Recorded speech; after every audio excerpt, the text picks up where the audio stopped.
Hey, it's Mike Brennan. We're doing another one of our video news updates, and I am with John Muhs, who is with Warner Norcross and Judd.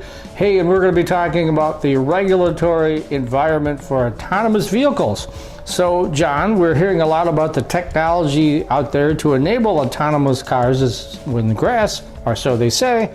However, the regulatory environment really hasn't caught up, has it? No, that's right.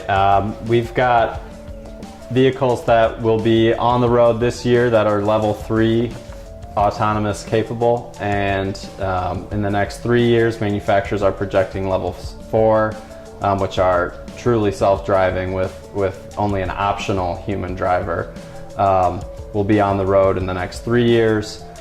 But we still have no federal legislation, no federal binding rules for these vehicles. Only a smattering of states have actually expressly authorized their deployment. So yeah, there is a real gap, but that's typically how these things go with all sorts of technical advances, including in the automotive industry throughout history. And it's the way it should be, because the last thing we want is a set of laws to be hastily drafted now only to be rendered inappropriate or irrelevant in a few years by technical advances. So the law is doing its best to stay out of its own way. Okay, and liability issues, they've got to be enormous, or at least potentially enormous, for these tech companies that want to work with these autonomous vehicle makers, right?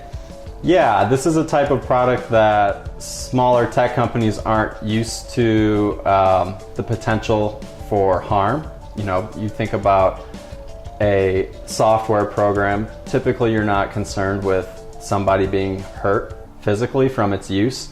So this is definitely a new realm of risk for these types of companies.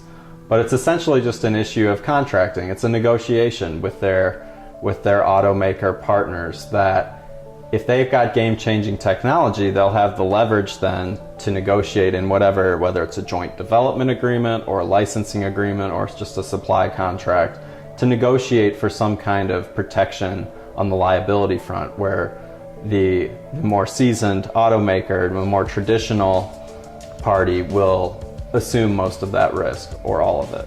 Okay, and if folks want to reach out to you, have questions, how do they do that? I can be reached at 248-784-5165 or at jmuhs@wnj.com.